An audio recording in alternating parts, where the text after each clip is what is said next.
conceive, believe, achieve. Shut the f*** up. You're listening to Believe You Me with Michael the Count Bisping and Paul Felder. Boys are back. Yeah. There it is. You know, Paul's in a good mood when the hands go. You know, we're back in style. We're all back in our respective homes. Paul is home. I am home, more importantly. Harrington's looking good. Is he sounding good? Are you muted? No, I think everything's working today. Oh, Brian's got a smile on his face. I missed a great opportunity to mute him. I'm just you did it. Oh shit! I tell you what, it is good to be back home for a day. Then me and Paul are off to Baku tomorrow, but we're not complaining. We're not going to get into all of that. Lots and lots and lots of stuff to talk about. How you been, Harrington? Let's start with Harrington. How you been, Harrington? I've been great, man. Had a wonderful Father's Day. Good times down in South Carolina visiting with my family. Ended up watching the fights on Saturday from a strip club for the first time ever. That was very fun. My wife with me. See, that's a weird thing about strip clubs in America, Paul, right? Yeah. In England, if you go to the strip club, that's like cheating on your girlfriend. But in America, it seems like it's very less frowned upon. Yeah, I feel like it is. I feel like, I think it depends on who your wife and or girlfriend is and how they feel about such things. But yeah, I do agree with you that I feel like here it's kind of like, okay, you're going there. Like most girls know that those girls are to make money. Like they really don't give a shit about you. Like most of us, we know you're not taking one home usually. And that being said, in other countries, they're a little bit more shady. They're a little bit more dingy and more prostitution and stuff like that. So, but yeah, in the U.S., especially like you're in Vegas or somewhere and they're not. They're going to pretend like they're interested in you as long as you're handing them bills, man. They don't care about anything else. How was your day, Brian? Less casual than Harrington's. I crashed my car the other day. That was not fun. So we'll see how that goes. Everybody's fine though. We're all fine here. Everything's fine. Okay. Well, good. We're glad to hear it. All right, give us a true shot. Get lost, boys. No doubt we will come back to you in just a minute. Flip me over on the other side. There we go. He knows what he's doing. Father's Day. It was nice to get back yesterday. I was obviously out of the country for a while. Got back Father's Day. Nice little barbecue, you know. Some shrimp, some chickens. We smoked some ribs, sat around. Had a beer or two. Lovely, lovely day. What about you, Paul? Yeah, I got back early afternoon yesterday, and dude, I was so exhausted. Those fights didn't get done. I mean, me, Brendan, and Dom ended up walking back from the arena because it was taking so long to you know how those shuttles can be with the traffic. Yep. We didn't get back till like just before 3 a.m. And then got a little 9:40, so not too bad. I was able to sleep a little bit. But then I was smashed when I got back. I fell asleep when Ruby was taking her nap. Then I got up, was playing video games with Ruby, had an old fashioned for Father's Day, had a little whiskey. Yeah. And then we watched Toy Story and I fell asleep at like 7:00 at night. So, you know, all things considered, doesn't sound like an eventful Father's Day, but they let me sleep. They let me just melt into the couch. And that's honestly, that was the best thing they could have let me do yesterday because I needed it, especially with me and you already on our way to another city. So I needed that. Yeah, obviously I was filming that movie for the last few weeks. And then Friday, it was a night shoot. So we didn't finish till 5 a.m. And then my flight was at 7 a.m. So I flew back. I thought I'd pass out on the plane, but I didn't. I couldn't sleep. Got back exhausted all day Saturday. Watched the fights, though. That was fun. We're going to get into that in just a second. We got some crazy stuff to talk about. I mean, what was going on? Rodolfo Bellato and Paul Craig. We'll get to it. Don't worry in just a second. But yesterday morning, I get up Sunday. The kids come in. They all sing happy birthday, but like in a Father's Day version. I'm like, okay, all right, fair enough. And they give me a bag of gifts. It was a bunch of chocolate. There was a beer in there. There was a nice big can of Sapporo. Oh, nice. I'm going to go lie by the pool, had the beer, peace and quiet, took a nap, and then the barbecue, as I said. Anyway, enough of that. Wait. Oh. Did you click the tongue? Oh, I didn't. Oh, it wasn't Father's Day then. I'm sorry. I didn't click the tongues. You're right, though. I always do that. We always do. Me and Rebecca, it's the stupidest joke ever. All married couples do it. And like, no, we didn't click the tongs. No wonder the chicken came out like shit. That's why. Yeah, it was a little underdone. You didn't do the move. I'm ashamed of myself. But you learned. Speaking of being ashamed of yourself, seems like a natural segue. So obviously we're going to talk about Kamaru Usman. What a performance he showed the world that he still got it. But I do want to start with Rodolfo Bellato and Paul Craig. Obviously, it was supposed to happen a few weeks ago. Rodolfo Bellato had a cold sore, herpes, whatever you want to call it. They rescheduled it. The fight's happening. Bellato seemed to be in control. Paul Craig with the up kick. A clearly intentional foul. I love Paul, but bad foul. Yeah. You know, I love Paul. He admitted it. Yeah. Did he? Yeah. He said in the post fight, he's like, listen, at the end of the day, because they were kind of discussing the flop, the acting, what really happened. And Paul, to his credit, was like, look, I can't know what's really going through this guy's head. Yeah, sure. Did it look a little strange? Yeah. But he's like, I shouldn't have done it. It was my mistake. You know what sucks though? Even that angle, like all the angles. Yeah. That's it, Brian. That's it. Really see. No. Well, you can right there. He's been up kicked in the face. I'm sorry. He reacts.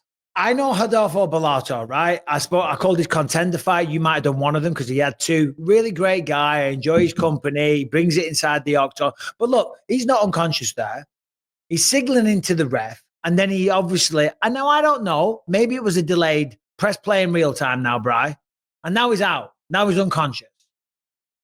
So I don't want to be a prick because he seems unconscious. I mean, he's signaling to the ref, then he goes out. Could it have been a delayed reaction? Maybe. That right there, a lot of people were saying, oh, he deserves an Oscar for that one. I mean, I don't know. Maybe performance of the night bonus. yeah, I don't.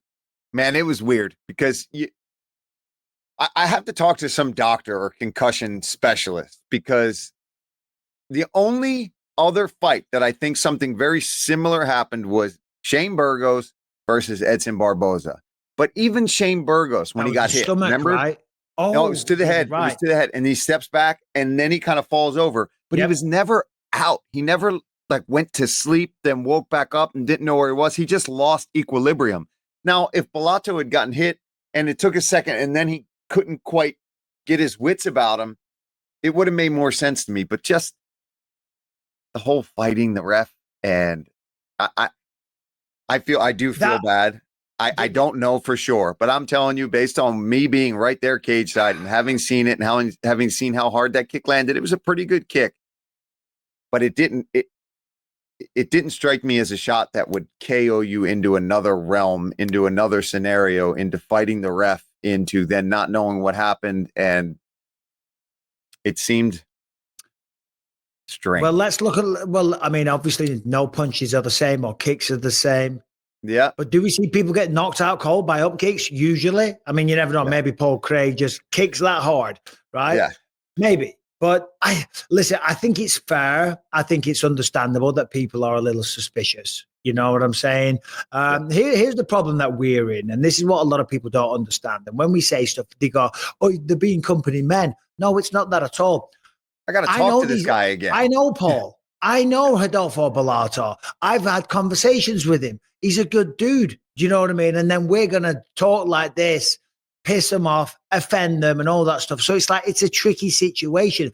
But the good news of it for people that watch the podcast is that we get inside information as well. So there's two sides. It's not like we were afraid to offend anyone, but you want to be respectful. I know these guys. We know what they go through. But that didn't look good. That didn't look good. It did not look good. It did not look good. And maybe, unfortunately for him, it's just a wild, wacky, weird coincidence, circumstance situation. But I'm telling you, it looked like it was a bit forced there. And we'll never know. We'll never know. Let's throw it to the panel and see what the average MMA fan in Harrington and Bryan thinks, because they are not linked to the UFC in any way, shape, or form. No. What do you think? I do think it's silly. Or I thought it was interesting, actually, the way that Dominic Cruz. So usually when something crazy happens in a fight, you're like, oh, I've never seen anything like that. But Dominic Cruz went, I've never seen anything like that. And I feel like that is a completely different connotation. In Cruz's rather Deadpan condescending tone, Yeah. I have never seen anything like that. Harrington, your thoughts, please. Yeah, I mean, look, when they were talking about it on the broadcast at first, when he's, they're like, oh my god, you were on the call, Paul. You're like, yo, he was knocked out. That's crazy to see. I was buying it hook, line, and sinker. And then you guys started texting. I saw the replays and I went, yo, come on, man. You don't do hands up. Hey, that was a foul before your lights then go to sleep.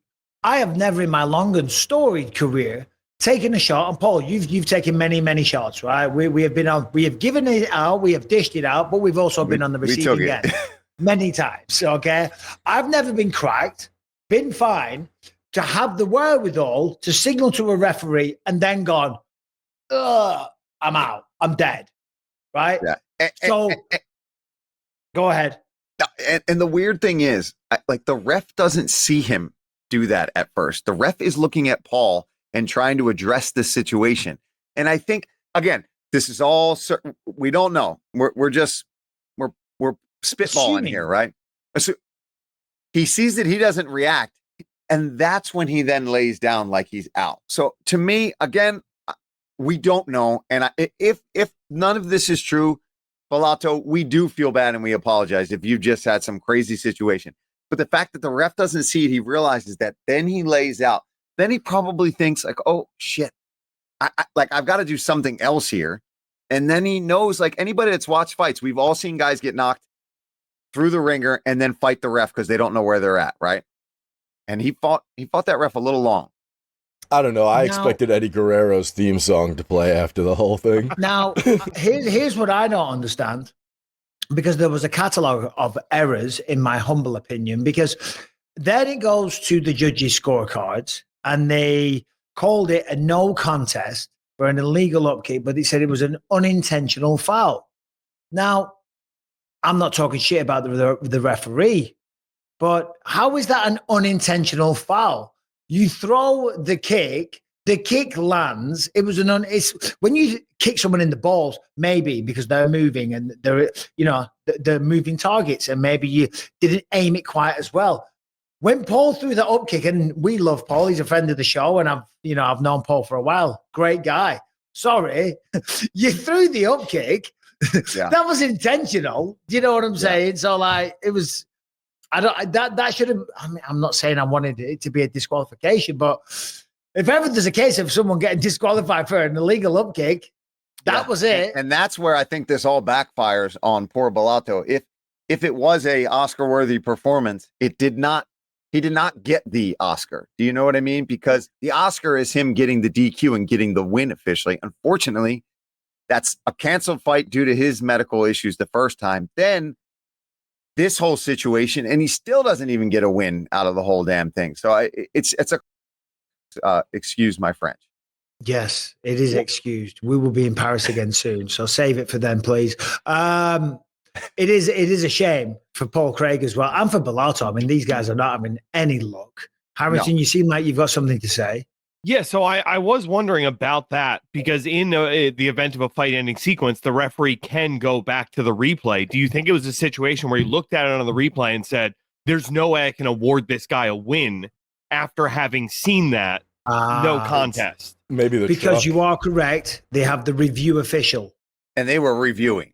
And right. Oh, they were, Paul? Hunter Campbell was reviewing, and a lot of people were reviewing, and I was getting a lot of looks from people. So they reviewed it, and they were like, hold on, we can't give this guy. So it's still an illegal kick, right? Yeah, I think they recognize it. Yeah, that's a foul. No question about it. It landed. But I think then they're questioning the integrity of the situation. You know what I mean? But basically, he was milking it. He was milking it. They came to the conclusion that he was milking it, and they didn't want to reward that kind of behavior because, hey, that's not what this sport's all about. I'll just throw it out there, right? That's not what people want to see. They want to see people go out there, fight their asses off, give it your best shot. If you lose, you get knocked out, you get submitted, whatever. You gave it a go. You don't try and win like that. I'm sorry, Bellato. You just don't. Yeah. And Anthony Smith and Wonder Boy, they did not pull punches, my man. They tore him up. They tore into him in the post fight. What did he say? That straight up acting. They were like, that's absolute BS. They did not buy it. Performance of the night goes to Rodolfo Bellato. All right, today's episode is sponsored by Shopify, that is here to help you. If you want to build a commerce platform that is selling to millions of people, if you've got a business idea and you want to get off the ground, but it seems a little intimidating, Shopify is here to simplify the process and make it super, super easy. It's going to give you a ton of support. And before you know it, you're going to be selling to a worldwide audience. Shopify is the commerce platform behind millions of businesses around the world, and 10% of all e-commerce in the United States comes from household names like Mattel and Gymshark to brands just getting started. Get started with your own design studio.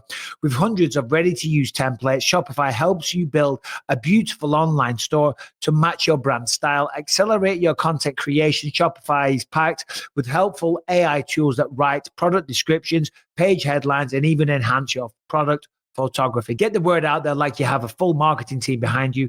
Easily create email and social media campaigns wherever your customers are scrolling or strolling. And the best yet, Shopify is your commerce expert with world-class expertise in everything from managing inventory to international shipping to processing returns and beyond. If you are ready to sell, you are ready for Shopify. Turn your big business idea into a profitable business with Shopify on your side. Sign up for a $1 per month trial period and start selling today at shopify.com/believe. Go to shopify.com/believe, shopify.com/believe. Sign up for $1 per month trial and start selling today at shopify.com/believe. All right, Kamaru Usman, Joaquin Buckley. I'll tell you what, fair play to Kamaru Usman. The light's just gone out in the background, lasted all of 5 minutes. Great. Buckley, I had Buckley winning that fight. I don't know if we did predictions. Who did you think? Oh, you were commentating, so you couldn't make it. I was commentating. I couldn't call it, but I didn't see it going that way. I did not see it going like that. I mean, Usman reminded everyone what he's capable of, and we always knew he was a good wrestler, and I thought maybe Buckley would be able to stop the takedowns a little bit better than what he did. He had no answer for it. He couldn't get back to his feet. No answer whatsoever. He'll learn from that and realize he's got glaring weaknesses that he needs to work on. On the feet, he was dangerous as hell. And certainly in the 5th round, I was like, oh my God, he's going to do it. He's going to, he caught him a good few times. Yep. Yeah, he came close. You know what? I agree with you. He will learn from this. And I do think that sometimes in a young fighter's career, when you get these big step ups and you fight the former champions and it doesn't go your way, you can take it a lot of different ways. And I do think he took it graciously. I think he took it like, okay, I got the legend that I wanted. I got the former champ that I wanted. And he showed me that there's levels to this game. And he showed me that I still need to go and work on things. And I think it's pretty clear, Buckley, that there's really only a couple things that you really need to go and dial in. And it's takedown defense, one. But Kamaru's a freak, right? He does that to a lot of guys. But getting up, he really showed that maybe he's not working with enough guys that can push him to that level in training camp where he's working up off of his back. He might have spent too much time trying to stay away from takedowns, or again, I'm not in his camp. I don't know. But I think for him, really just get your ass put on the floor and all day, every day, when you get back into training, work on making space, getting back up. We talk about it all the time. When you're an elite striker and you're knockout power like that, you got to be able to pop. You're going to hit the mat. It's how do you deal with it? How quickly can you get back up? And you know, it just he was making some mistakes, like he was letting go of the whizzer on occasions. And people don't realize the whizzer, for anyone that doesn't know, it's where you got an overhook of the arm that's kind of wrapping around your leg. You've got your arm overhooked here. And it's not just a case of putting your arm there. You put your arm there, but then you turn all your hips into it and you're driving them down and you're taking their base away. Oh, is it just a one shot? Am I giving a little instructional here? Thank you very much. No, you're really using all your body weight to manipulate their body down, to push their back down, to take away their strength and their base. And then with the other hand, you're getting the underhook. Dig that underhook. And he was abandoning the whizzer. So he was making some mistakes. And then on the ground, you know, again, you know, he definitely needs to work on that area. It's just drilling. Drill. It's not that hard. It's really not. I mean, I'm teaching a seminar on it in Thailand next month. It's pretty simple. but you've just got to drill it so it becomes second nature. Then you can feel the guy's body on top of you. It becomes like a dance. He goes there, you go here, get the hand up, get a post on your hand, get your hips up.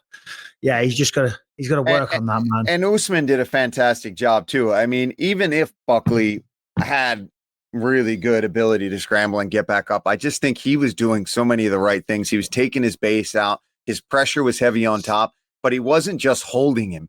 He wasn't just keeping him down there and laying on him. My God, he was elbowing like crazy. He cut him early already in the first round. He was ground and pounding. He was adjusting his hips and sucking those hips back out. Every time Buckley even got close to getting a base, he'd readjust. He'd shoulder pressure him, pull those hips back out, pull him away from the fence or angle him away from the fence. His fight IQ was on display, in my opinion, on Saturday. And man, the emotions that were pouring out of him too, to get a win again and to do it against a guy that people had started to count him out against. I think a lot of the general public had been picking Buckley just based on how he's looked, and to go get that dub, he's back in the mix. Welterweight division again.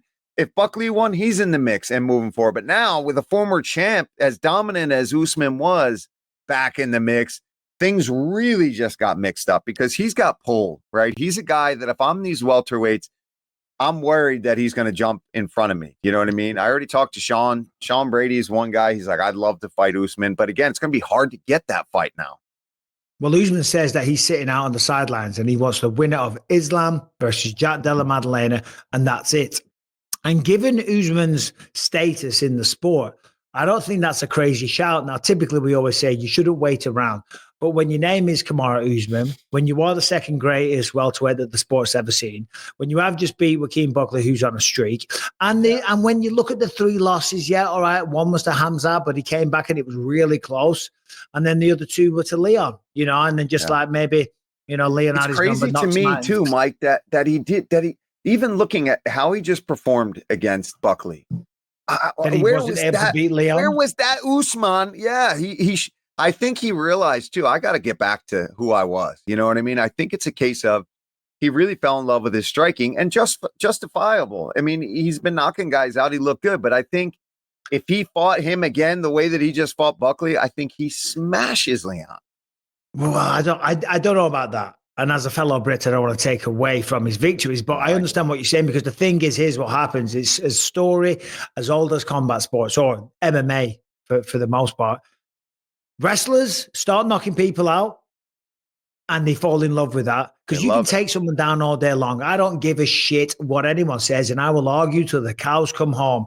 Knocking someone out with a clean right hand, the way that he did against Jorge Masvidal, when you land that kind of shot, right? That is so you want to do addictive. That again and again. And it's like, what would you rather do? Blow an entire audience's minds, right? 20,000 people going, oh my God, a viral knockout by boom, one shot, which takes way less effort, gets way more attention, becomes a viral moment, puts you as everyone's favorite fighter, or hit a single leg.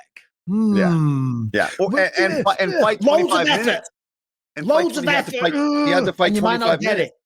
You know what I mean? Yeah, it's a long fight. Bang. It's a lot more grueling. It's a lot more recovery. A lot of everything. Every single day. Yeah. So you're right. He went back to his wrestling base. What do we think about the knees?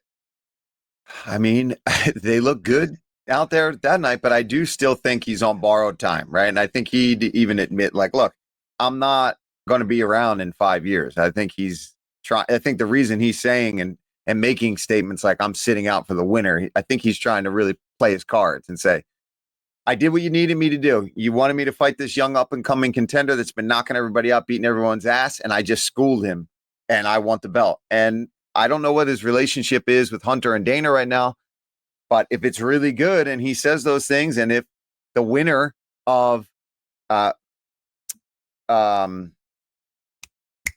and Islam. And Islam, if the winner of that is like, yeah, I want to fight the former champion Kamaru Usman, I'm telling you, that's why I think a lot of these welterweights are going to be like, damn, they'd have been better off. They'd all been better off if Buckley won that fight. But Usman back in the cards definitely mixes things up. But again, they've got to be willing to fight.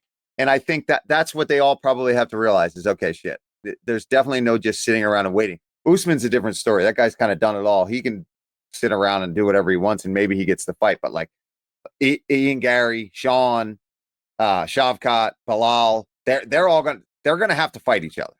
And the thing is, as well, it comes down to for Usman, because if other people are saying, well, hold on, Sean Brady maybe deserves it, or this guy deserves it, or Ian Gary and Shavkat, I thought he was the number one contender.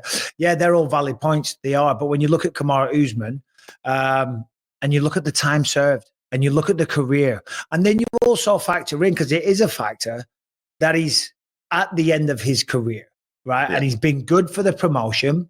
He's been a dependable guy. He's taken on whoever they wanted him to when he was the champion. He was a good champion, defended the belt 5 times, I think.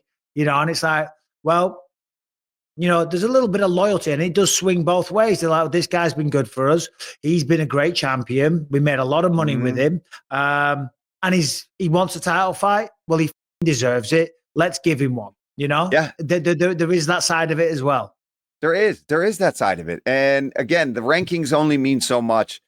There's a lot of other factors, just like you're talking about, right? And when you're a guy that's done the things that he's done and he wants a title fight, especially like I'm boys with Sean, and I know Sean's willing to fight somebody else, so it doesn't really matter if he gets the next one, because I'm intrigued to see an Usman versus, let's say that why can I not think of his name today?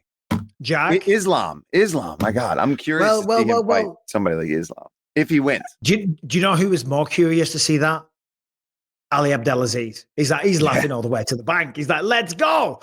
Double manager. Islam versus Kamaru. I would love to see that. And it's really interesting, isn't it? Because apparently Islam didn't want to fight Bilal because they trained together and whatnot. I'm sure Islam and Kamaru have trained, but it's like, listen, bro, in this game, it ain't a team sport. Yes, we are members of teams and we have training partners and we have people that we like. But you know what? When you retire from this sport and you walk away, right, you're not going to see these people nowhere near as much. And they're not really going to give a fuck about you. Yes, they will be friends and they will be brothers and you will keep in contact and you will shoot a little reaction to their Instagram story. You'll throw a little laughing emoji up or maybe some clap hands here and there. But you're going to go off, right? You're going to live your life. You're going to take care of your children and you're going to move away from fighting. And if you didn't do that, you would look back and think, shit, why didn't I fight that guy? Who gives a shit if you have the same manager or whatnot? You want to be great. You want to make the most money, maximize the opportunity. So, Islam versus Kamaru or Jack Della Maddalena or whoever, let's go. He laid out his roadmap, said that he beats Buckley, then he beats the winner of Jack versus Islam, and then he goes up to 185 and takes on Dricus du Plessis. Don't know about that. However, when you factor in how well he did against Khamzat Chimaev, it's not crazy. What if it is Khamzat? And then if Khamzat wins, then it is a 5-rounder for the belt. And things get real interesting then, because we all agree that in that fight, if there had been a couple more rounds, Kamaru I'm not going to say he would because we don't know, but it was certainly tracking towards him being far fitter and able to do better in those last 2 rounds if they had more time. But he ran out of time. You win the 3rd round, lost the first 2 rounds potentially. Again, I'm telling you, the welterweight division only continues to get more interesting and more fun. And Kamaru winning certainly only added to that. I don't know what conversation we're having more lately. The welterweight division getting more fun, or John Jones and Tom Aspinall. Every week we gotta make a reference. In fact, speaking of John Jones and Tom Aspinall, I just saw today somewhere on Twitter or on Instagram, Aspinall now is training for either Jailton Almeida or Alexander Volkov. Wow. It never ends. Moving on. And I don't want to get into that whole conversation again, but I've had some more thoughts. And John Jones needs to get his shit together. Simple as that. It's like, bro, what are you doing? But we've had that conversation about 50 times. Rose Namajunas. Who does she want next? Hamilton, you put it in the notes. Rose Namajunas wants Grasso. Alexa Grasso. I think that's a good call out. Got the job done against Miranda Maverick. Had a couple of, she was caught in that head and arm triangle, I think it was. That was close, dude. Yeah. I thought it was in the moment, calling it live, seeing how tight that was and seeing her the look on her face, I thought it was done. So big credit to Rose. And unfortunately for Miranda Maverick, it looks like she did tear something or damage that knee. I don't know what the official word is, but she was limping really bad. I did see Elliot Marshall in the airport, and he said it's all banged up. I don't know if they had imaging done that night, but yeah, she'll be out for a while. Yeah, well, fair play to Rose and fair play to Miranda Maverick for stepping up and giving it a really good go against the former champion and one of the best in the division. And then obviously we had the Paul Craig, Alonso Benefield, Marseille, Cody Brundage. That one was called off, accidental head clash. Cody Garbrandt lost to Ranin Barcelos. The way it started, I thought Cody was going to trend towards one of his other signature knockouts from way back in the day, but he's struggling lately, man. Yeah, man. I was watching that fight, and when he came out really fast, he was throwing tons of combos, and he looked really good. But the way he's moving his feet, the way he was moving in with a lot of those shots too, like he leaves himself very vulnerable like he used to when he was getting caught with a lot of big shots. He's extremely fast. But if you watch that fight back, watch where his head sits the entire time moving forward after like the first few exchanges of round one. And he is there to be hit. I really like Cody. I've had a lot of really good talks with him. I mean, we fought on the same card back in Pittsburgh when we were like 1-2-0 as pros back in the day. It might have been his pro debut when I fought. And it just seems like the vertigo stuff, all the things he's dealt with, the reaction time, the speed is still there. It's clear as day. The speed is still there. But I feel like his reaction time is not quite what it used to be. Well, since he had that, and it was one of the best performances in a UFC octagon against Dominic Cruz. Remember that night? What a unbelievable performance. He was in the Matrix. It was unreal. Since that night, he's won 3 and lost 7, which is crazy. It's a crazy fall from grace. And it's sad to say because Cody's awesome, isn't he? He's just like he's a good dude, man. I like him. He's a good dude. He's a good dude. However, I don't know. He didn't get knocked out. That was good. No, didn't get knocked out, made it through and was still fighting at the end. He was still, calling him on and biting down and throwing combos. But it just, some guys peak really early and really young, man. And I think he's a case where some guys don't get into that until they're in their late 30s. And some guys do that when they're in their early 20s and mid 20s. And that's when he did that. When he fought Dominic Cruz, he was still in his 20s and was just on one, and you get hit, you get caught quite a few times. You start to have vertigo issues. You start to have things like that. That stuff messes with you. Even if you feel great in training camp, then when you're in there though, and you're eating those, I feel like you're just gun shy. And it's crazy. And I hope nothing but the best for him. I really do. And I hope he can get back in there, maybe get another W, because he was coming off a loss to Davison, right? But he had won a couple before that. So, I mean, I don't know. Yeah. I don't know where he goes. Harrington, jump on because I know you're one of your favorite up and comers. On here's Callum, big Cal with the hard line. Callum, come and say hi to everyone. Come say hi to the boys. No, don't touch that. Come here. Come around there. Live? Give us a 2-shot. Hold on, Bri. Come and speak to the boys. This is Paul Felder. What's going on, everybody? How we doing? Get over here so you can see. Oh, here we go. Oh, shit, what have you done? I didn't touch anything. Everything went black. Did. You said that you're not even in the shot card. Where's the shot? Lean over here. There we go. Stand up. There we go. He's just finished in the MMA gym. What were you working on today, Cal? Come down here a bit now. Oh, I don't know what you want from me. Well, just line yourself up so you can see yourself. Way. All right. You are in the way. Line yourself up a bit so you can see. There we go. Get in here. I'm in here, man. Say hi to the legendary Irish Dragon. How are you? What's going on? What's up, man? How are you, brother? Yeah, I wasn't expecting to make an appearance, but no. So we're having some Wi-Fi issues. I just texted him a second ago, bringing the hard line. Ethernet cable. Well, just pay your respects to Paul and get out of here. I'll pay my respects. Thank you. No need to. Do you accept what did you work on in the gym today? What did he work on? I've lost you. Hang on. What did you work on? Warmed up, pad session. We did five rounds of pads. We did grappling situationals, takedown defense, live jiu-jitsu rounds. Pads. Yeah. Pretty easy day. Nice. Yeah, sparring tomorrow. So Callum's going to fight, aren't you? Yeah, eventually. Probably a couple months. Have an amateur fight. Yeah, there we go. Yeah. There we go. What weight class? Sorry? What weight class? Right. Lean over here a touch. So and Paul, you'll agree with this, right? So don't get weird. I'm not getting weird, man. Callum right now would compete at a heavyweight, okay? Right? But I've said you're not really a true heavyweight. I agree. And in terms of fighting people, and without sounding like an asshole, giving your last name, you're not going to get easy matchups. So if you want to fight I want to see the discipline to where you can at least cut down. It'll be a hard cut and make 205. Yeah, I agree. Do you agree, Paul? Yeah, I think that's your best bet is heavyweights, unless you're getting some real slop fest in there. You know, I mean, there is a lot of slop fests out there. Yeah. I mean, some of your training partners you have a field there with. Yeah. But I mean, I talked to coach about it. We would use a fake name for amateur fights. Can you do that? Yeah. Would that not be cheating? No. He's not you. I mean, you know what I mean? He's his own man. He can. No, he's definitely his own man. But that'd be a little bit of a. No, I don't think so. It's a little bit because they're gonna match him up with killers if it's a little devious to be like. Not really. Callum Galen. What's my last name? What should we do? Your name is our last name is Galen Bisping. Fully. Nurmagomedov. No, that'd be worse for you. Oh yeah, true.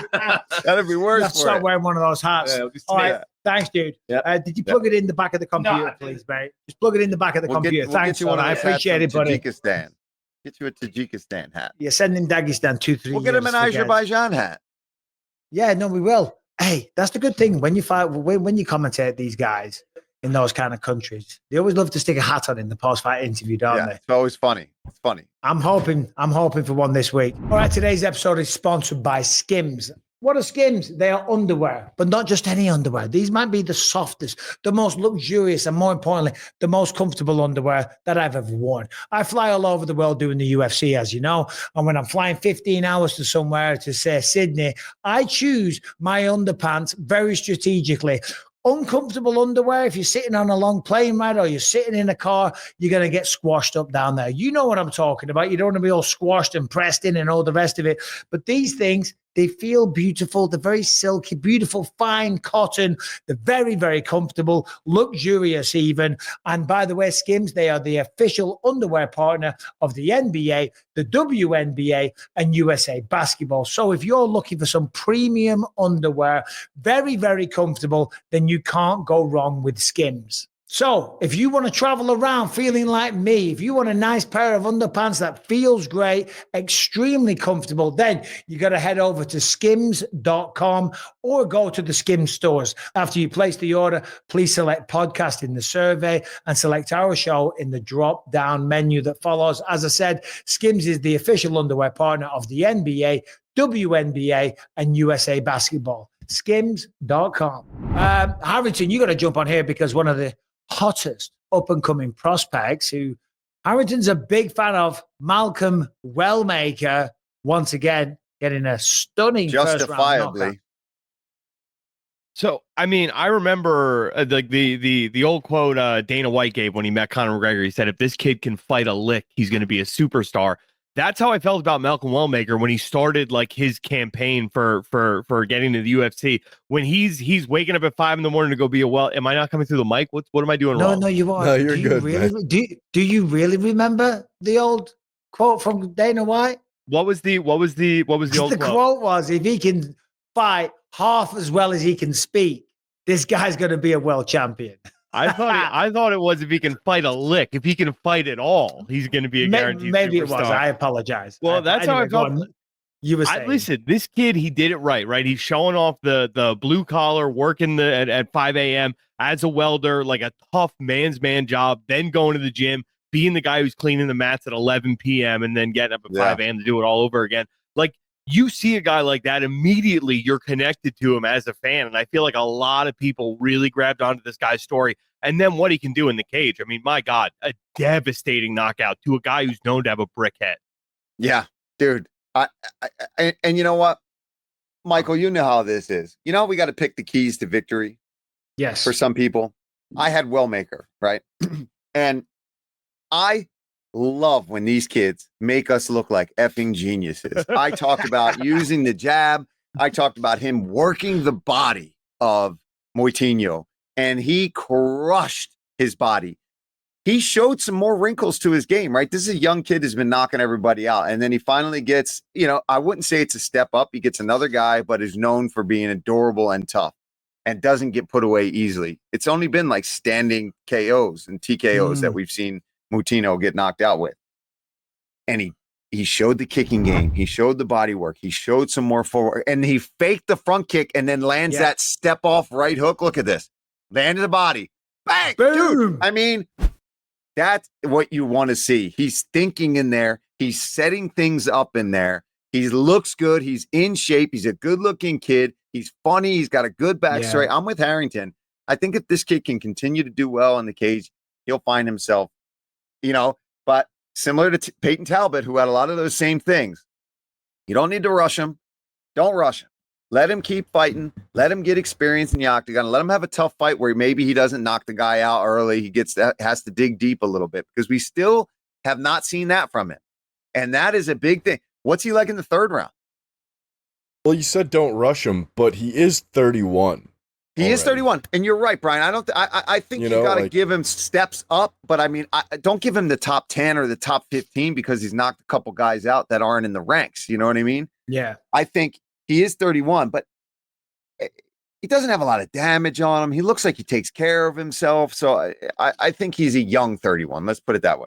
Yeah, he is. And he's definitely got power. That's for sure at 135 pounds. I mean, Chris Matinho famously stepped in last minute against Sean O'Malley, went to a decision with Sean. It was a decision, right? Or did he get stopped right at the end of the fight? Very end of the third. At the end. Yeah. Yeah. Only because he was taking so many hits and the referee kind of saved him, right? He didn't go down, if I remember rightly.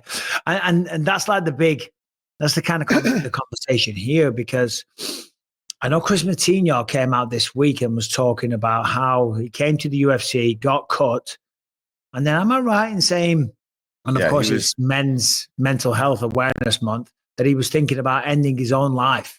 He was pretty open about that in fighter meetings, and he even said to us, like, yeah, no, this has been my journey. This is where I'm at. I'm in a good place now, but yeah, you're free to talk about it and kind of the things I've dealt with. And again, there's two sides to every coin, and that's the unfortunate side of this game is here we are praising Malcolm Wellmaker, but Chris is a good guy that's getting a second opportunity, and he doesn't get an easy matchup. You know what I mean? You get Sean O'Malley. The only easy matchup he got was Guido Canetti or whoever it was that finished him. And you get caught and you get released. It sucks. But the guy's been on a 5-fight winning streak, all finishes leading into this. But this is where I really start to worry for Chris Matinho, because you come to the UFC, right? You're a part of some big fights. You get cut. He was very open and honest, and I commend him for speaking so bravely about his demons, because a lot of people bury that shit, and it's not cool to talk about your feelings. And I get that as well. I understand that kind of side. It's like kind of suck it up, but he was very honest, and Jesus, he almost ended his own life. Now you get a second shot in the UFC. You get knocked out against Wellmaker, who's nowhere near the level of name that Sean O'Malley is. And then I saw on Twitter, I don't know if it's true, but he's been removed from the roster. But you know that Twitter account. Right after that fight? Well, again, you can't believe everything you say because see on Twitter. But I did see a post that said that he'd been removed. Roster Watch. I think it's UFC Roster Watch or something like that on Twitter. Yeah. I saw that and it said he's been removed. I mean, that seems quick to remove him from the roster. It's only Monday morning now. So maybe it's not accurate. But if it is, I worry for that guy, because when you get back to the UFC a second time after going on a 5-fight unbeaten streak, that's going to be hard to deal with. One thing I will say that I think is going to keep him on the right path is he is going to be entering into the police academy, which was planned already before he got this call for the UFC. He's already got career aspirations beyond fighting. He's got a very healthy relationship with his current girlfriend right now that he's very happy in. So I think there's positive forces around him and things to look forward to other than, oh shit, I'm not fighting in the UFC anymore. I think he honestly had the mentality of,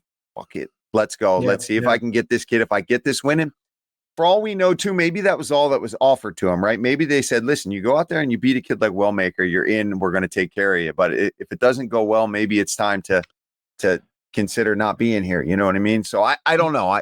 But I hope that's the case. I'd rather that than they just gave him one shot and cut him. Well, that's really positive, though, that he's talking about the police academy and he has goals and aspirations and a plan outside of fighting, because you need that. Because I saw a video on Instagram and I shared it. It was crazy. One guy's holding a little pile of rice in his hands. And he's like, that's the amount of people that are going to kill themselves this hour.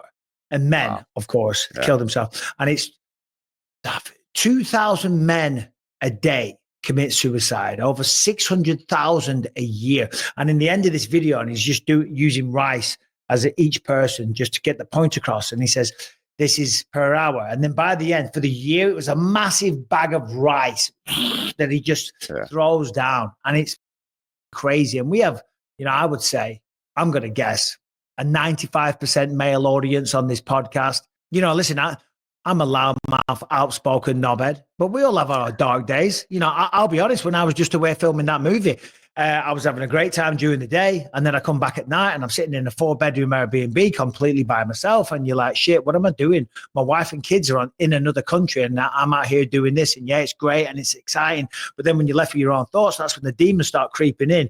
So if anyone is out there having any kind of thoughts, please go out there and speak to people. That is never, ever the answer. But sadly, depression doesn't work like that. Some people just feel like they have no other choice or way to solve their problems, man. It's awful.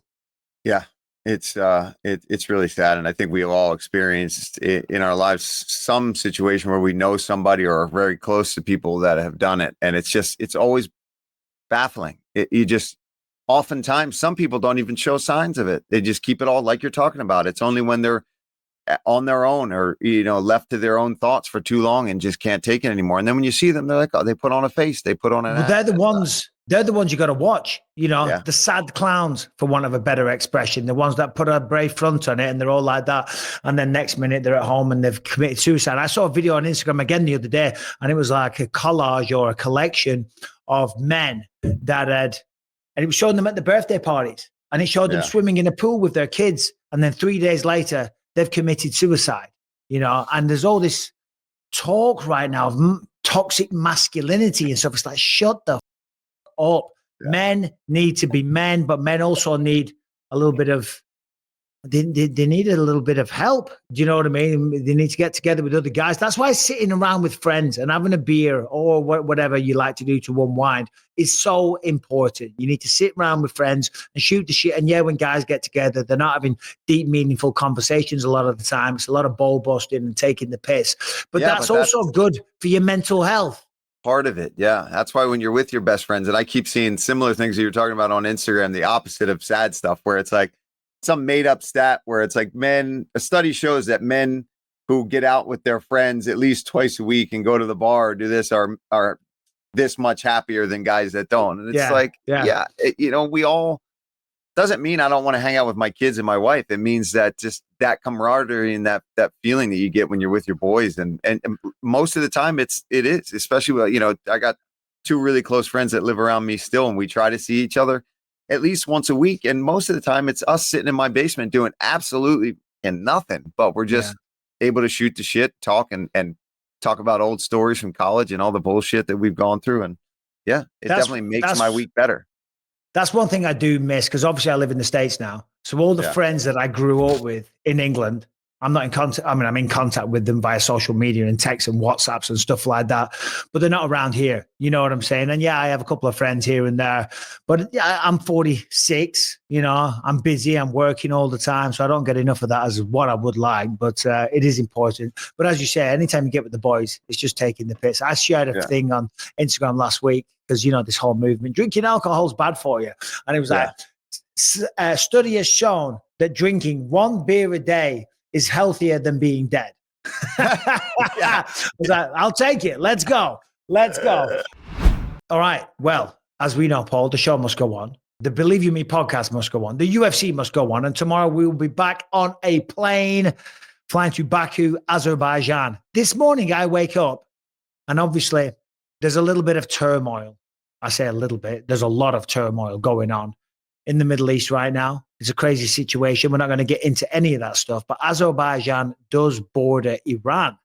And I saw Jared Gordon saying, is the UFC event still going to go ahead? So I text Steve, head of security, said, I'm there. Everything's fine. There's no issues and things like that. And then this morning I saw some reports. Jamahal Hill apparently didn't get on his flight. So I text Zach at the UFC, and he's like, no, that's bullshit. He's there. Yeah. So Jamahal Hill's in Baku. Rountree's in Baku. We're going to Baku. And it's a hell of a fight card, Paul. It is a hell of a fight card, and it looks like it's going to be a really cool city too. But just dreading that layover I have in Germany. But once I get there, it should be good if I can get any sleep before the fighter meetings. But this main event, I am pumped. This is going to be violence. There's no doubt about that. This one's going to be pretty brutal, and I think whenever the main event truly is the fight that I'm absolutely stoked about in this one, and Bahamondes and Fiziev, like, come on. There's 2 fights right there that if it was just those 2 fights, I would fly to Baku just to see those things go down. So I'm excited. I'm very excited for Bahamondes as well. I think this is a great fight for him and an opportunity to really crack into the ranks and make some noise. Now, we had Khalil Rountree on a couple of weeks ago, and he said, when we asked him, how do you beat Jamahal Hill? And his answer 2 weeks ago, 3 weeks ago, whenever it was, his answer was, however I want. Words to that effect, right? It was like, I will beat this guy everywhere. And when you look at Khalil Rountree, he's a very, very skilled Muay Thai fighter. Given the coaches that he's working with now, he's really, really focusing on the striking side of things. Doesn't look like he's putting a lot of effort into, becoming a wrestler and stopping takedowns. He wants to be the best striker that he possibly can be, working with some great Muay Thai coaches. So I think technically on the feet, I think he is a better guy. And when you look at the fight that, all right, MMA math doesn't stack up, but you can have some takeaways. Look at his fight with Pereira. Certainly did a lot better than Jamahal Hill did. Of course, Jamahal lost to Pereira and Yuri Prochazka. No shame in that. Both former champions, both great fighters, so zero shame. But Khalil, I think, is the more technical guy. Whereas Jamahal Hill, yeah, okay, not as polished, but the man can crack. He has got power, and he'll be coming into this one crazy motivated, because if he's going to stay relevant in the light heavyweight division, he has to win this fight. Yeah, 100%. And that's why I'm so excited for it, because I do think that you've got 2 guys that really want to stay at the top and really want to prove that they can get back to beating the Ankalaevs or the Pereiras in this division. And especially for Jamahal Hill, right? Because he's had the chance at the title, then lost again after that. So you figure for him, he really has to go and impress, or he's on a skid that's hard to come back from and get back into that mix. So, and I think you're right about the how it matches up. I think Khalil is definitely the more well-rounded striker. There's no doubt about that. But when Jamahal puts punches in bunches and lands on your head, man, he can thump you, and he's got really good jiu-jitsu. I just don't see how this fight. Yeah. Oh, hold on. Who's got really good jiu-jitsu? Jamahal Hill has really good jiu-jitsu. Get out of town. I swear to God. It doesn't get utilized enough, and he doesn't use it. But that's how he started his whole MMA career, was actually in jiu-jitsu. Yeah. I don't know if I'm buying that. I mean, I'm sure he knows his arm bars from his triangles and his omoplatas from his goga platas. But I don't think he's going to go out there and be looking to submit Khalil Rountree. No, that's what I was just about to say. I said, I don't think it's going to end up in a ground situation for him to even be utilized as jiu-jitsu, because I don't think either guy is really known for being a really fantastic wrestler. The only way it ends up on the ground is if there's a knockdown and then somebody's trying to finish. Yeah. Left hook. Best takedown in the game. We cannot make predictions because we will be there, but Harrington and Bryan will not be. So Harrington and Bryan, let me ask you here, who will get blasted in Baku? Okay. Will it be Khalil Rountree? Oh, tough words. Who's going to get blasted full frontal in Baku? I'm going to say you two.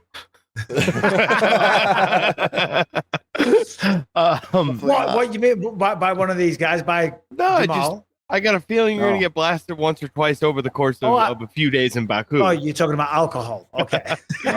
Missiles. He's talking about. Are you talking about missiles or no? I would never. I would never. Oh, my mind went to the whole worst possible situation. Mine went somewhere else. You were talking alcohol. I thought you was whatever. Anyway, who cares? Moving on. Ain't no one getting blasted on this trip. Okay. Right. Well, I mean, yeah. If we were talking alcohol, I might. I'll have a couple. Do you know what I'm excited for? Friday. I got no obligations on Friday. I know you got the pre-fight show. I got jack shit. Show. I'm going to go explore. I love it when I've got nothing on Fridays, man. I had nothing on Friday in Atlanta. I had fun. I've got nothing on Friday. Anyway, Harrington, who wins? I think Jamahal Hill wins. I don't know.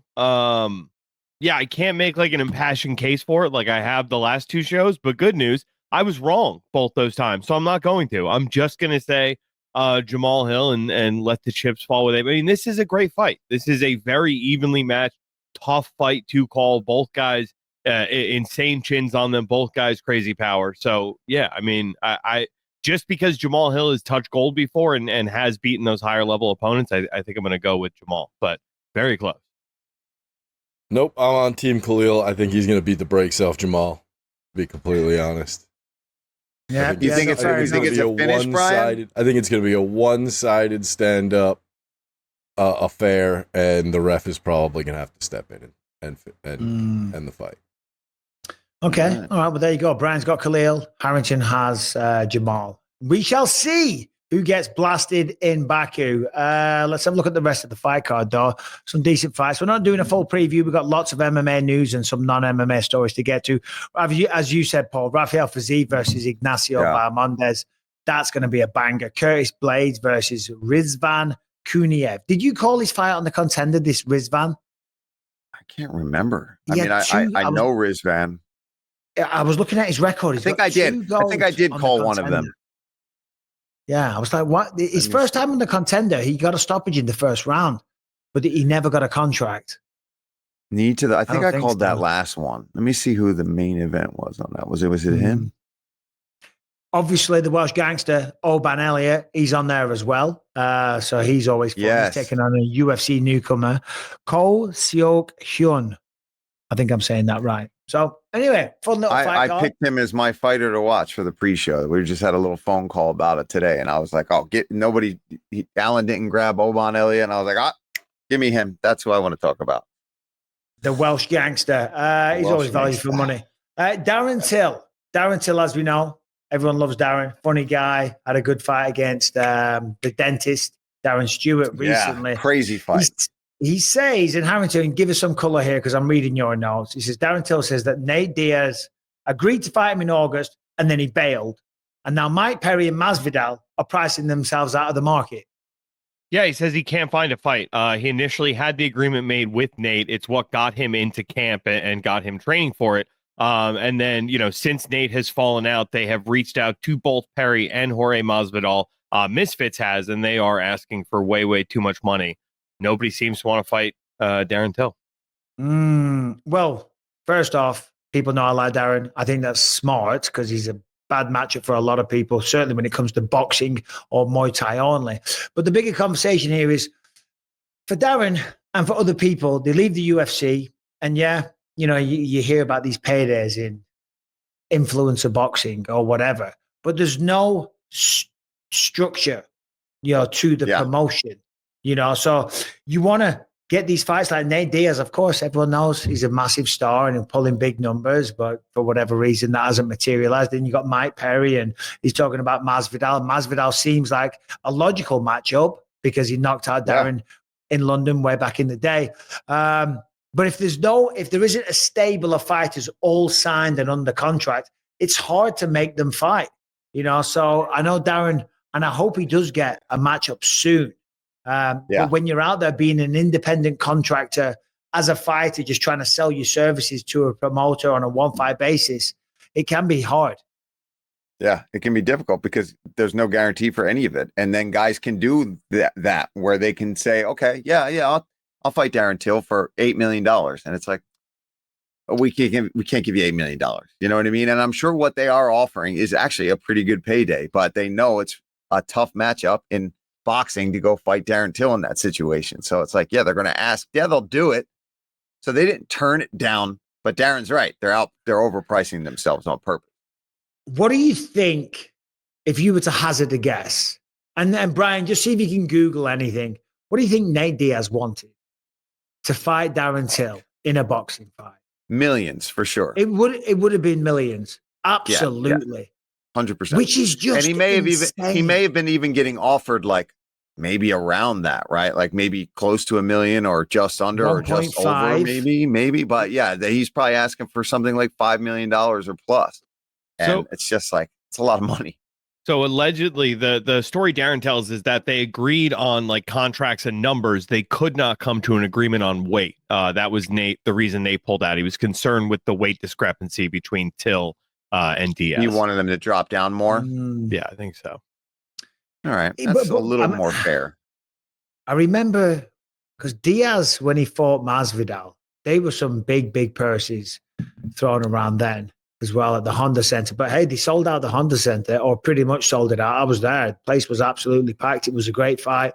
And I'm happy for these guys to be making this kind of money. I really am. It's incredible. But I just don't know if it's sustainable. Do you know what I'm saying? And that's probably why they're going to struggle to get these kind of numbers. You know what I mean? Nate Diaz, I think he'd want more than 1.5 million. Nate knows his value. He knows his worth. He probably wants $2.5-3 million guaranteed with a pay-per-view bonus on top. And hey, God bless the guy, fair play. But as I say, it's just not sustainable with these one and done kind of promotions. Yeah, with no guarantee on how well it's going to do either, right? And then I think a lot of these guys worry, especially with the GFL that came and went, like they can offer you and guarantee you all this, but I'm sure there's some stipulations that guys like Diaz and even Till to a degree want. I want some of that even before we effing fight, because I don't want you, the fight happened and now suddenly your finances aren't in order and you can't even pay me. And then you got to try to sue them. And that could just be a drag out long process just to even get paid for something you already did. Did I see that Kevin Lee is suing the GFL? Yeah. Did you see that? Yeah. Yeah, because on what grounds? Just that the fight didn't happen?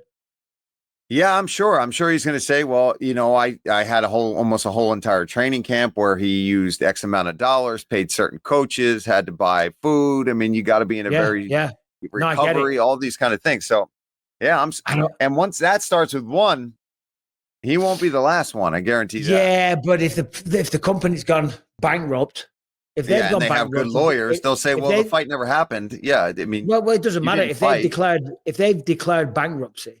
You're suing out of it. You're out. Nobody. You're suing nobody, so you're never going to collect that money. But it is a real shame. It is a real shame for them. We wish him all the best. He's also claiming that they used his likeness and fighters like him to promote the brand without any intention of ever paying the guys. Well, yeah, because that's what they do. They say, we've got this guy on board. So, and then they dangle these carrots. We have Kevin Lee. We have, Luke Rocco. We have Chris Weidman. So then other guys of that kind of stature who are involved that have names, that have brand value, that could sell pay-per-views. They go, whoa, hold on a minute. This sounds like a real deal. So then they sign on as well. It's just like in the movie business. They try and get one guy attached with a name. You know what I mean? If they get this one guy, then they can get financing. Then they can get other people, So, yeah, it's a shady business, man. It is. Yeah. Boxing, combat sports, like say what you will about the UFC, but the fight's going to go ahead. You're going to get paid, right? There's never, ever going to be any issue like that whatsoever. You know what I'm saying? Yeah, well, and that's why still most people, that's where they want to be, right? They, guys that have left and guys that have issues with them can feel one way or the other. But right now, if you want to make money consistently and get fights, that's definitely where you want to be. No doubt about it. Millions of dollars if you're good enough. If you're good enough to do it, or just fighting frequently and living your best life. To quote John Jones, Harrington, do you want to throw? Let's do a non-MMA. What have you got, Harrington? All right. How about this? American tourists can't take them anywhere. There were some American tourists at a museum. There was a crystal chair that was called Van Gogh's chair. It was an art installation. According to the American tourists, there was no signs that told them not to sit on it in this museum. So the man here took a shot, and this chair is not the same anymore. Did it break? I saw this. Oh my God. What an absolute dickhead. So because I saw this on Instagram about a week or two ago, I think, or a few days ago. I think it's made out of Swarovski, if I'm saying that right. Crystals, Swarovski. Yes, sir. Yeah, it's made out of Swarovski crystals. It's called the Van Gogh chair, so I'm assuming it's got something to do with Vincent Van Gogh, right? It's old as hell. It's in a museum. It's made of crystals. Don't sit on the goddamn chair. Look at it. How about this? Unless the museum is called Please Touch Museum, which there is one in Philadelphia for kids. It's called the Please Touch Museum, meaning you're there to touch stuff. Sounds like a different kind of museum. No, the Please Touch Museum. Yeah, not the children, Michael. The things in the museum. That'd be weird.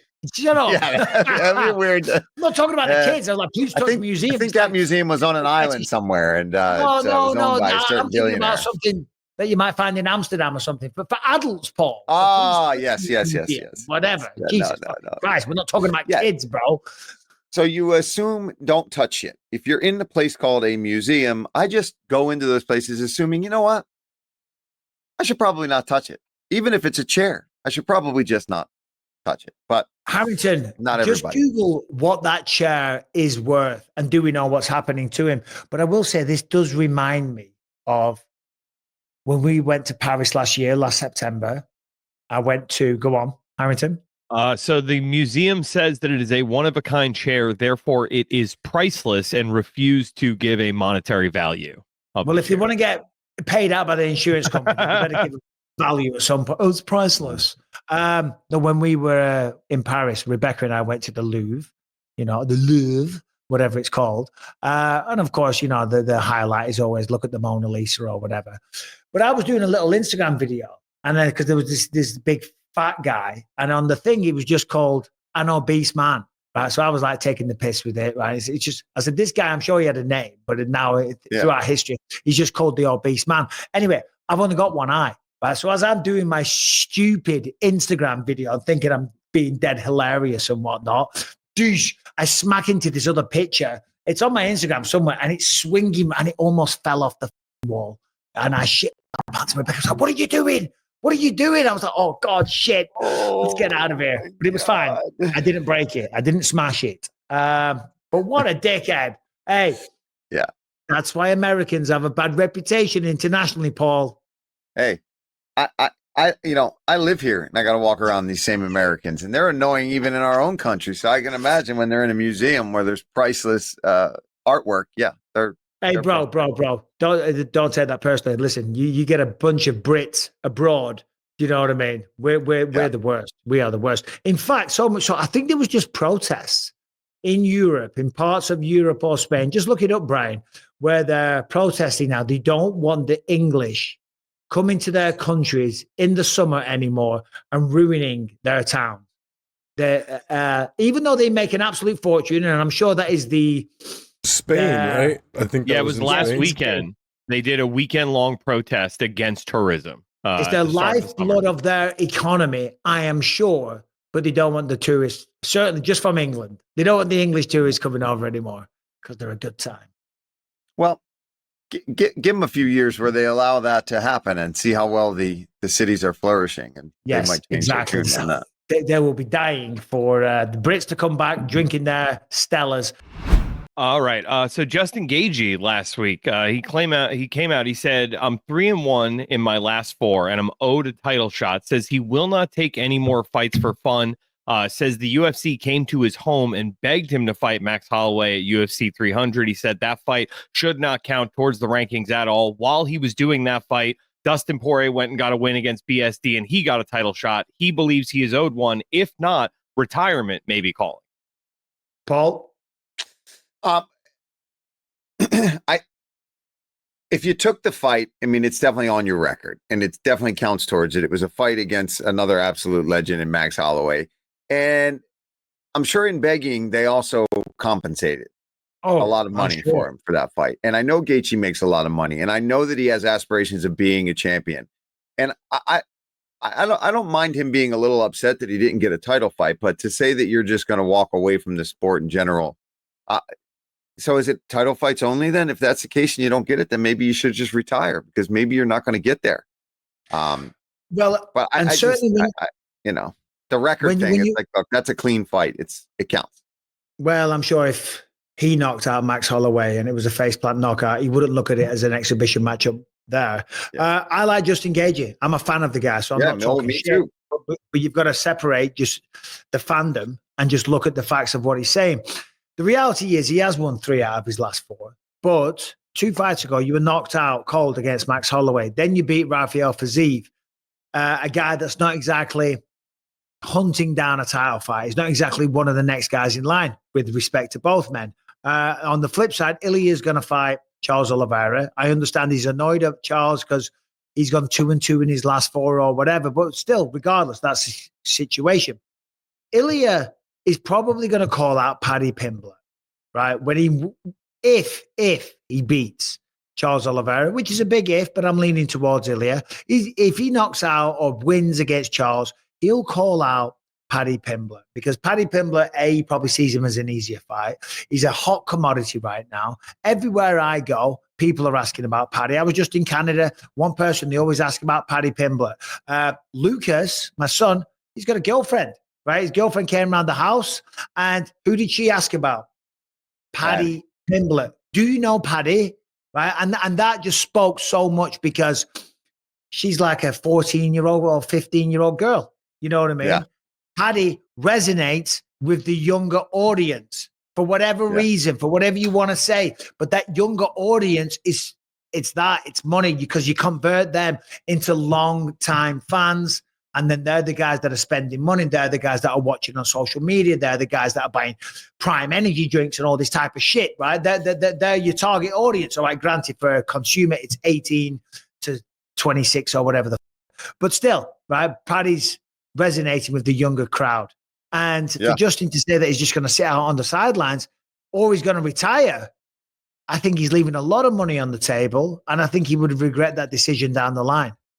Yeah, I agree. And exactly what I was kind of saying earlier too. It's like, dude, even if it's not the belt, like you're a huge star in the company. You're gonna only get amazing fights, and and if you sit out, the longer you sit out, guys like Paddy, guys that are staying busy, they're the ones that are going to be getting the attention. If they're the ones getting the attention, that's who the UFC is going to invest in and give these big fights to. Because again, like you said, a guy like Paddy, with the beef that he's got with Ilia, with how the younger fans resonate with him, it's just good for business to have him in there. Yeah. Did he beat anybody yet that's all that high ranking and great? No. I mean, he beat Michael Chandler, but Michael hasn't really put up a good fight in the UFC since knocking out Tony Ferguson. So it's complicated, man. I think that's what people that are just casuals and watch it, you don't quite there's a lot more that goes into it. And I think it's tough to see when you are a fighter actively in the UFC too. I think once you're retired and you're out of the game, you kind of see what is going on a little more than when you were in there. I know I did. Let me ask you this, Paul, and it's kind of a rhetorical question and you'll understand why, but how many title fights did you get? And I'm not trying to be insulting. No, 0. Exactly. And how many fights did you have in the UFC? 15 or 16. I fought for the belt, but I had to fight in the UFC 26 times before I got a title fight. Yeah, exactly. The point that I'm making is title fights are hard to come by. And Justin Gaethje has already had 2. It sounds like I'm shitting on Justin. I'm not. I'm really not. I'm a fan of the guy. But he fought Khabib for the belt. Didn't go his way. A couple of fights later, fought Charles Oliveira for the belt. And he didn't go his way. So I understand because he is one of the best guys. He is one of the most exciting and dynamic, and he does have a huge following, and he is excitement personified. So he feels like he deserves it, But the reality is the sport evolves and it moves on and matures and new people come along and all the rest of it. I just don't, my advice would be don't do that. Don't sit on the sidelines. Stay active, get another fight, get another payday. Stack your bank account with as much dough as possible before you decide to hang up the gloves, which isn't that far away. Dustin Poirier is doing it next month or a month or 2 away. He's going to walk away. Next month. Yeah. And I think, you're a guy that selfishly, I people want to see you fight. I mean, we talk about it all the time too, that even if you're not the champion and you're putting on these kind of fights, you'll be more. And I've said this about Justin, that even if he never wins the belt, and I know he still very much wants to, and I love to hear that about a guy, that's what he's still fighting for. It's clear as day that he truly is fighting because he wants to be the best, which I love. But Justin, you're going to be a goddamn legend of this sport no matter what happens with that belt. Yep. Beyond that belt, you go down and you'll be more well known than a lot of champions that have held that belt in the UFC because you're just, you bonus every single time you fight. even if you're losing a fight, it's one of the craziest fights on the card, if not the best fight on the card. So I want to see Justin Gaethje fight. Yeah, Justin Gaethje will, regardless, this is a bold statement, but I think that Justin Gaethje, let's just say he doesn't become a champion. Let's say he has, I don't know, 3 or 4 fights. Let's say he has 5 fights, but he never becomes a champion. I think he'll still be in the Hall of Fame one day because of what he has brought to the sport, the excitement, the performances, and just embodying that kind of fighter spirit. Cowboys in the Hall of Fame, correct? Yeah. I think Justin Gaethje never won the belt. And you don't have to win like the belt. No, you can do other things like he's done where you're just you are the highlight. You are that. You are living up to every bit of your nickname and then some. And 100%. He'll be in there. His fights will be in there. Like he's a Hall of Famer. Dustin Poirier will be in there. Yes, he was an interim champ, but he was never the undisputed, and that was a big thing for him. And now he's kind of, he's accepted that he's not going to be, and he's having his final fight against Max Holloway. But he'll still be in the Hall of Fame.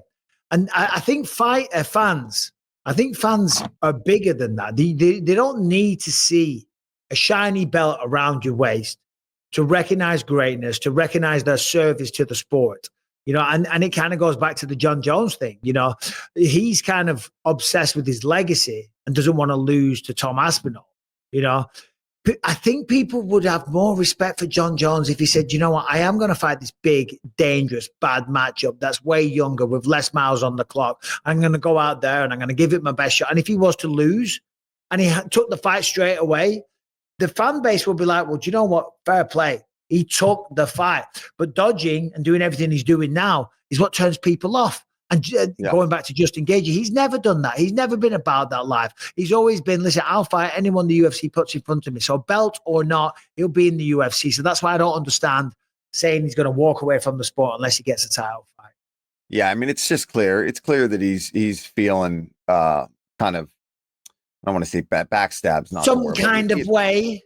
Feeling some kind of way. He's feeling a little let down from the company. And in that statement, he also did say, listen, there's nowhere else I want to be. I'm not saying any of that. This is where I want to be. And I love fighting for the UFC, but he's definitely in his feels about how he was handled. And hey, I think he's just got to work through that and figure it out. And maybe the next matchup is against the number 1 contender, but he says he doesn't want any of that. But I think maybe he can be coaxed into that.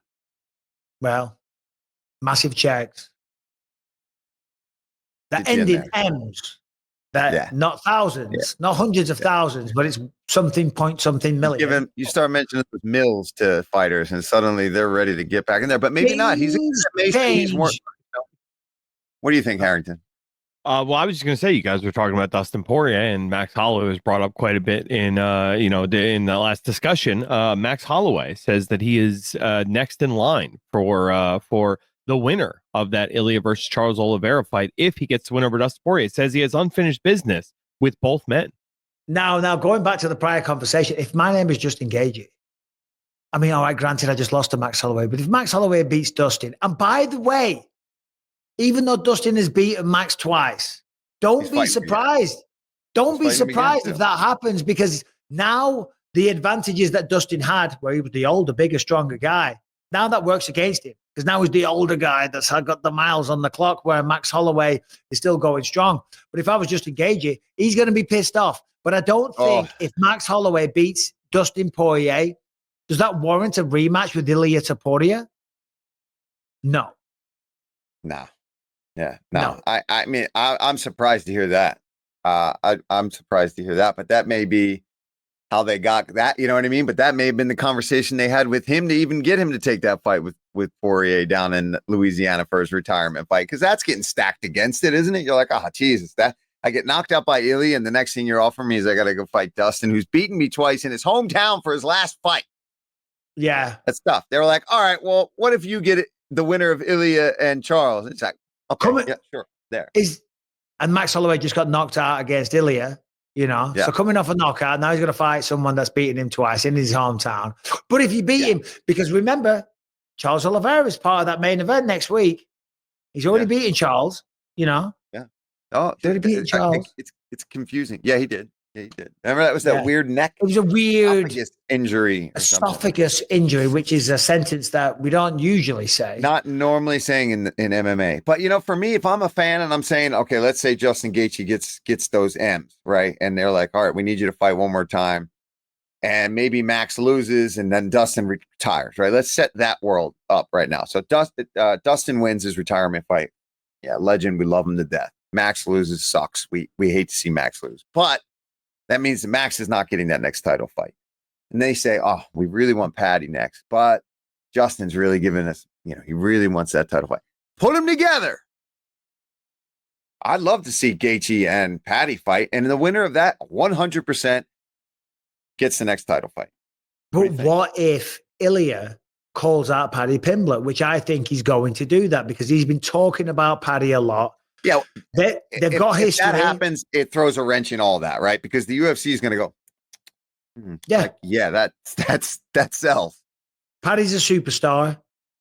Ilia Topuria is a superstar, right? They're both and they hate each other.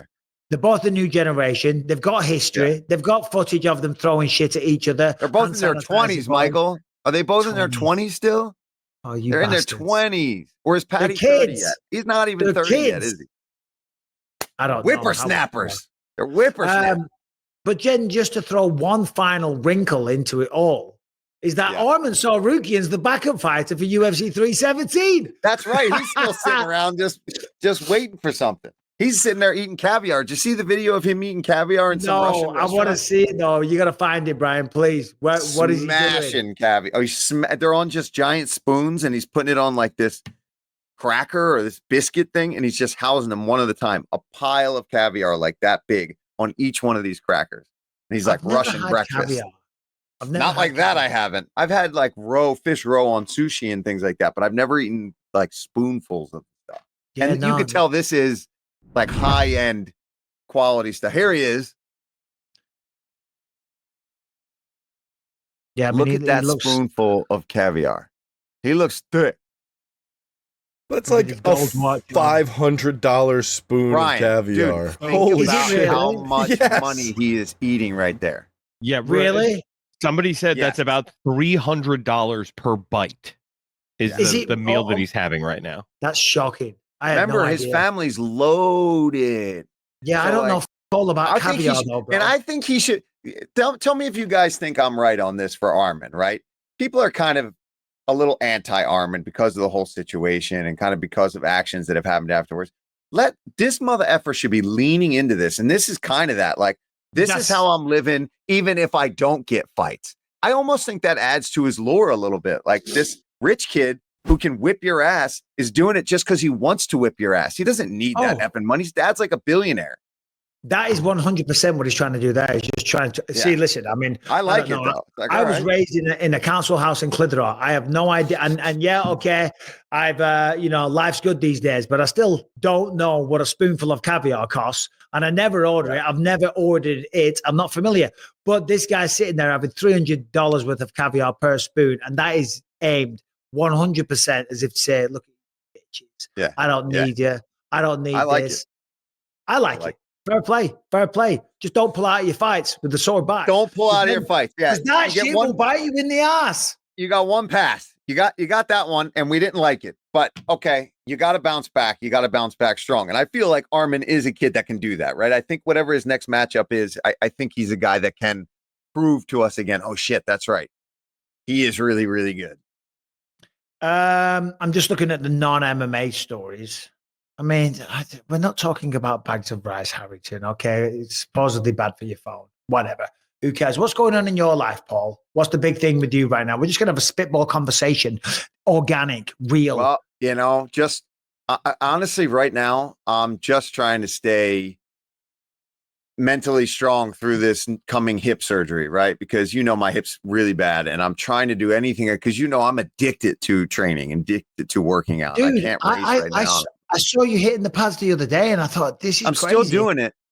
But I do, even when I'm doing that, right? Like, it's just muscle memory. So I can get through it. But that whole time, anytime I shift my weight or even step back at this point, I feel it, and I do feel it for days afterwards. And the other problem is that even bike riding now is starting to get really difficult. I was on my road bike, and I was putting in big miles on that. It wasn't bothering me. And now it's getting to the point where, and then I'm having conversations with Dom, and he's like, don't do it. Don't get your hip replaced. Don't get your hip replaced. And then I'm talking to Dr. D and Taylor from medical, and they're like, you don't listen to Dom. He's just Wow. He's had so many surgeries. He's anti-surgery. And Dom's coming from a place of looking out for me, right? And that's what gets me alarmed. I'm like, oh. And then I talked to George Gazelle, who does translations for us now for the Brazilian guys. And he's got a really bad hip. And he's been doing everything he can to avoid it. And then I'm like, should I be doing more? So that's where I'm at. Okay. When is the But I'm still doing it. I'm doing it August 4th. Yeah, but August 2nd, and then you know why he's still doing it, because it's no secret. I'm in a lot of pain with my neck, and doing that movie was a lot of it. It was challenging with the pain. You know what I mean? And I was talking to some of the cast. I remember we were there and we were having to look like, because we're getting hunted down. And we're looking and we're looking like this. And then when they said cut, I said, just so you know. Like when I'm moving my head, I can hear inside my neck. And then I posted something on Instagram, and someone was like, I thought you were in pain. You're full of shit. And I'm like, I am in pain. However, you can't succumb to it. Yeah. You have can't just lay on your bed. Continue to live your life. You can't become a victim to it. It's like, even Rebecca says, how are you going to go do an action movie? You're in pain all the time. I'm like, well, I don't know. I'm going to give it a try. I'm not going to say no. And I showed up and I did a good job, and I did my fight scenes, and I went home and felt sorry for myself, and getting hot baths, and I had this massage neck thing that I bought for $30 on Amazon, by the way. $30. It should put physiotherapists out of business. The best $30 I ever spent. It's this thing that wraps around your neck. You can massage it yourself. I just did that. Yeah. 10 times better than these fancy masseuses and whatnot. $30. I'll show it next time. $30, knock yourself out. It relieves the tension in my neck. But I'm like, I'm not going to succumb to it. I'm not going to be a victim. Still got to live your life. And I guess that's what you're doing, Paul. So. Yeah, 100%. Yeah, it's just the same thing. Like, I'm not going to not go do stuff. I'll figure out a way around it, right? Yeah, like all these pad videos you see, I'm not kicking the body. Like, and that used to be my favorite thing, ripping the Thai pads and kicking. And like, that was my favorite workout in the world. So giving up pads is not in the equation. It's like, it's the one part of martial arts that I still feel like and I've said it from when I was a young fighter. It's always been my favorite thing to do. It's what got me into Muay Thai, because I saw guys hitting pads. I was like, I want to do that. And, so I'm still going to do it. I just can't body kick. I haven't hit pads in a while. I do. And that's my favorite part of training, or sparring and then hitting pads. Yeah. Obviously when I was fighting, I like throwing down too, but my next favorite thing I should say is hitting pads. So I'm still going to do it. Yeah. I did it today. What do we know? What do we know about Baku as a city? I'm going to look it up here, because it's supposed to be really old. Obviously, it's in the Middle East. It borders Iran. It's supposed to be really old, though, and a lot of history there, a lot of money as well. They have the Formula One Grand Prix, and I guess that's why the UFC is going there, because it's just like a big hub and a lot of tourists and stuff like that. It's supposed to be an amazing place. I'm excited, though. I mean, that's one of the fun things that we do in this job. We get to travel the world and go to these places. I never thought I'd be going to Azerbaijan, but I am, even though I'm dreading the travel, I am excited to get there and check it out. Yeah, I'm very excited to get there, and I just want to get there. And unfortunately, it's going to be a big delay. But it looks like a badass city, to be completely honest. And it's right on the Caspian Sea, I think. See, the skyscrapers that I see there, that's all well and good, but they do nothing for me. I like history. I like medieval architecture. I like really old stuff, and I like to walk around it and just kind of feel the history and just imagine what went on and the stories and stuff like that. Harrington? So you should explore the old city, which is home to the Maiden Tower and the Palace of the Shirvanashas. That thing looks pretty sweet, right? Oh, that looks amazing. The Old Town Baku. That's where I'm going to go. I've got to get something. Wait there. I'm sorry. The next day. Did that film? I was gifted this. Oh, this shit. Is a knife that was used in World War I and World War II. And it was a It goes on the end of a gun. It's a bayonet knife. It's got all the markings from the armorers on it and everything. This was a gift from the makeup department on the film that I just did. Wow. Because it embodies my warrior spirit. And apparently I was so much fun to be around, and I was a real one, and they didn't turk any shit, and they're like, got to get me a knife. That is the coolest gift I've ever had in my life. That is bad. Now that's a knife. That's a knife, man. That's a fucking knife. I'll tell you that is badass. It's badass, man. Yeah, so thank you very, very much. Right, if you've got a question, if you want to send it in to me or Paul, or maybe Harrington or Brian, we do not discriminate. Send it into bynpod@gmail.com. Do us a favor, subscribe to the podcast, leave a little comment, like the video as well. We do have a Discord. You're going to be a member for that. So the Discord is popping. So if you sign up to be a member, you get some exclusive content, and you will get to see us in the Discord and join in the conversations. But if you have a question, send it into bynpod@gmail.com. With that said, Brian, tell me, Brian, do we have any questions? Because that was quite the lead in. If we don't, it's a shit show. Well, there was some questions in, but I'm not. I hate it. I hate it. The question? Yeah. And it's we'll cut it out if you guys hate it too. Okay. Yeah, let's now I want to know. Oh, it's this guy, right? Is it weird? Oh, it's weird. It's weird. I hate it. You didn't even have it now teed I'm up. intrigued to know what Brian No, you guys are gonna hate it. You guys are gonna hate it. I don't want to play this for you. What's up, guys? Josh from New Jersey here. I had a question for Mike and Paul. I'm watching this Bonnie Blue and Lily Phillips bullshit all over the internet. I know you guys both have daughters. What would you say, Mike, if Ellie was involved in that type of shit? And same to Paul, I don't know your daughter's names, but if they grew up and got involved in that type of shit, what would the conversation sound like? You take the question. Thanks, guys. Well, listen, we are fathers to daughters, so I don't necessarily hate the question. I think it's more a case of, I don't don't know anything about these girls, right? Yeah. And what led them down this path. But I think there's some mental illness there. I also think maybe what there is definitely some mental illness. That's without a shadow of a doubt. And in this modern society where Instagram and social media and likes and clicks, and then a way to make money on OnlyFans and porn and all the rest of it, so they get rich, so that's validation there.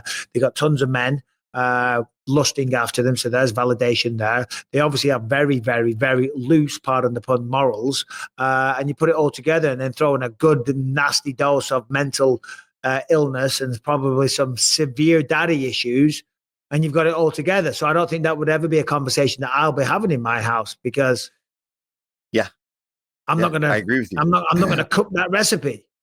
I think you're 1,000% right. I'm sure there's random cases where girls have come up with a great relationship with their family and their dads and have gone on to be, weirdos. But I'd say majority of the time, if things are really sound and there's not other nefarious things going on at home, or you don't have a terrible relationship, I think you can teach them that, listen, that is not the way that you want to live your life. But yeah, I think I see some videos out there where I saw a girl was like, oh no, my dad knows that I do it. And he's like, oh, as long as you're making money. I'm like, that will never be a conversation I will have. I can tell you that. I don't think we'll be, if we're pulling Bonnie Blues in the future, knock on wood, God, then I don't think we're going to be talking too much. I think things have gone wrong before we get to that spot. Harrington. Well, I was going to say, did you see that she's been kicked off of the platform due to her stunts? Oh, Bonnie really? Blue. Off OnlyFans? Wow. Yeah. Bonnie So Blue, it's even too much for too that much for them. Yes. So, wow. And you know what? Now, because clearly there's something going on there, right? Between the ears, there's a lot of insecurity, and I'm sure I'm no psychologist. Surprise. But I'm sure a psychologist will have an absolute field day just from seeing social media clips, can diagnose so many issues.